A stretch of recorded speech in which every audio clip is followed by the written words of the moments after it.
viewers, Crichton Prime here again, and welcome to my next overview for Beast Wars Transformers. For this episode, Fallen Comrades. Finally, after all these few episodes, we're finally getting a stasis pod crashing down to Earth for the first time.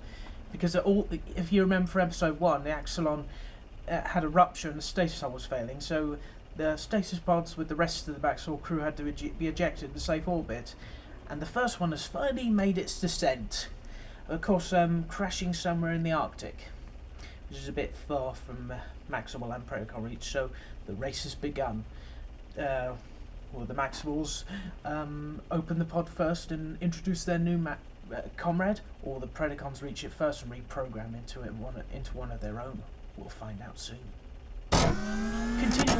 Continuing his life debt with Optimus Primal, Dinobot feels the need to protect him, lest the Predacons go after their only flyer, which Megatron does plan to do first before going off in the pod.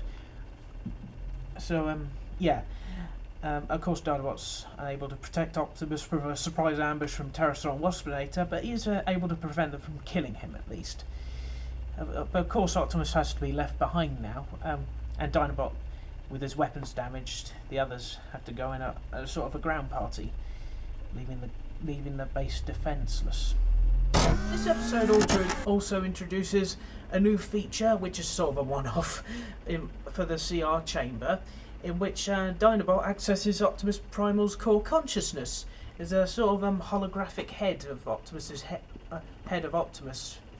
Floats in front of Dinobot, so he's filling Optimus in on the situation of the Maxwells being delayed by an attack, and of course Primal comes up with the idea of bouncing an instruction laser pulse from the bouncing off the moon onto the pod, which I thought that was such a clever idea.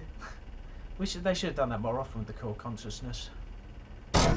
Of course, thanks to Primal's ingenious idea of bouncing instructions via laser, the Maxwell is indeed freed. And is but not before scanning a nearby white tiger. So there's 2 white tigers, and we're finally introduced to the Maxwell Scout Tigertron. But of course, Tigertron's logic circuits were damaged in the crash, so.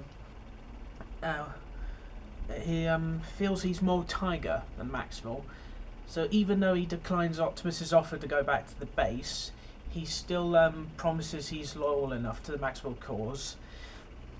But of course, he's one of these characters that's going to maintain his post in the wild, with his fellow White Tiger, who he later calls Snowstalker.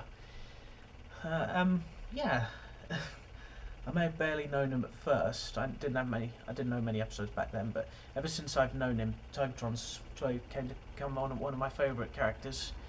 He's just such a nice guy.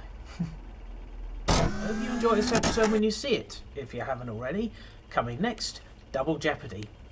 When will Terrorsaur ever learn?